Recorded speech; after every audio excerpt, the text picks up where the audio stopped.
Exams are over and the break's over too. The Tiger basketball team will be back in action. The Tiger Basketball Report starts now.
For an athlete, there's nothing scarier than a torn ACL.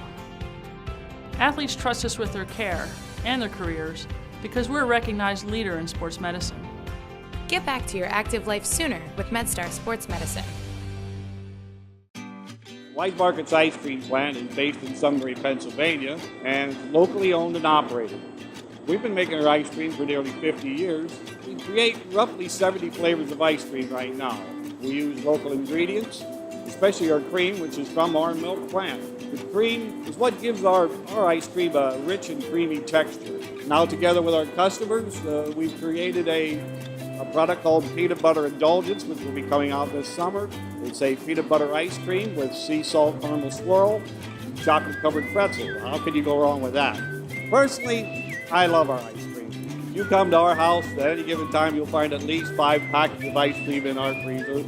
Our kids grew up eating Wise quality ice cream, and now we get to treat our grandchildren to it.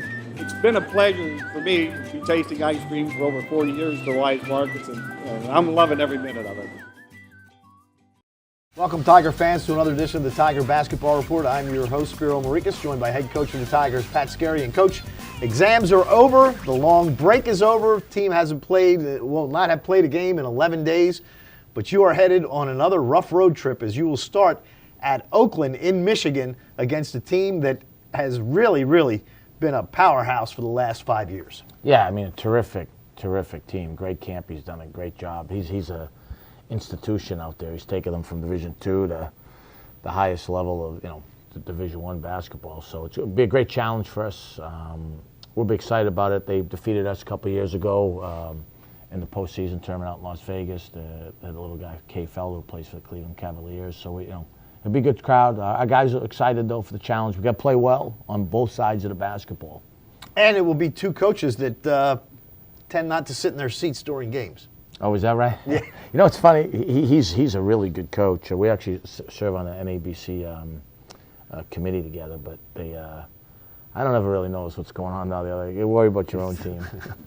Now, you look at this team, and as we tape this, they're 6-4. They have 3 guys, Nunn, Walker, and Hayes, averaging at least 19 points a game. So between 3 guys, over 62 points a ball game. I mean, that's a heck of a trio. Yeah, the kid Hayes just came back, and he's a double-double machine. And then Walker was in, we played before. He's a left-handed guy that can really put the ball in the basket, great athlete, long like Mike Morcell. And then Kendrick Nunn's a transfer from Illinois who can score at a very high rate, off the dribble, shooting it. So it's a tough team. They make a lot of threes, but they have size and athleticism. Watching them on tape, that's impressive. So and they're good. They're good on the backboards. He's a good coach defensively. They game plan and they can really shoot it and get out and play in transition. So I'd expect it to be a high level game between two pretty good ball clubs. When you have your last game was the 9th against UMBC and you don't play again until the 20th against Oakland, how much do you start studying Oakland from the 9th? I mean, or do you, and how much do you instill in your players about that for that 11-day period? I mean, is it all Oakland? Is that all you talk about? As a staff, us and Oakland, we'll have our say. We have plenty of time to get ready for Oakland, as far as our normal prep time. But there's also some things we've tried to identify. I mean, you can't go like 10 straight days of practice and pound them. So mix a couple days off, a couple days of hard lift, lot more film of us early in this off period about things that we've done well, and then some things we got to do better at.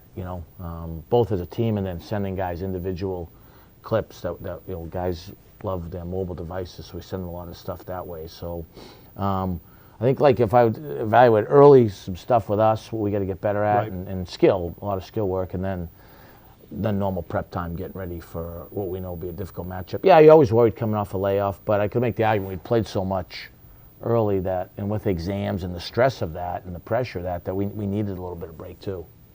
And this trip, not an easy one. You're going to play Oakland on the 20th, and then 2 days later, back to your last stop before coming to Towson, the University of Pittsburgh. What's it going to mean to you to go back and play the Panthers? Well, I mean, they're an ACC school with, Pittsburgh's a city of champions, so it's a rich history up there. That's not a thing that we like to hear around here.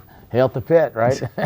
So it'll be a tough game, but exciting game. I don't know Kevin Stallings great, but I know that he's a terrific offensive coach, and he had tremendous success at Vanderbilt. I worked for Coach Dixon there for a year and was fortunate enough to be part of the Big East championship team. The best year in the history of the Big East. 11 teams made the NCAA tournament, 11 out of 16, and we won the league that year, or one seed in the tournament. So I have very fond memories of Pittsburgh. It's a tough place to play in when that place is rocking. Now, speaking of Coach Dixon, as we tape this, he's got the longest winning streak in the country. You've got the second longest winning streak in the country. Have you guys communicated at all? I talk to Coach Dixon quite frequently. Try to be like a sponge. He obviously, look what he's done quickly at TCU. First year he wins the NIT. He's got the longest winning streak in the country. I think his success kind of speaks for itself. Yeah, but couldn't he be getting something from you too? I mean, here I don't know here about you that. are. He gets me a hard time on the phone. That's about it, What about this Pitt team? What are their strengths?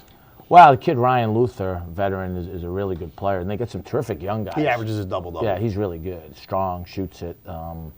They've recruited well. The kid Marcus Carr and Frame on the perimeter are both, high-level ACC guys. So, I haven't got into them yet. On Saturday night when I was home, I got to watch the second half against West Virginia, and they looked really, really good, and that place was jumping. Although they did lose to the that's like a backyard brawl, isn't it? That's a very, very serious rivalry. Really serious? It's serious, very serious. But the City of Champions didn't win that one. They did not win that, no. All right, so the Tigers will go on the road, 2 back-to-back double-game road games, if that makes any sense, as they'll play Oakland and Pitt, then come home, enjoy Christmas, then go back on the road to play the College of Charleston and Eline in the CAA, as that will open up on December 30th. The great Sam Snead won more golf tournaments than anybody in history. Used to say, the more I practice, the luckier I get. Well, it's true. It's sometimes better to be lucky than good, right? That's right. Spiro, as always, it's been a blast. CQ Arena, the home of the blast. Anyway, for head coach Pat Skerry, I'm Spiro Morekas. Thanks for joining us, and as always, go Tigers.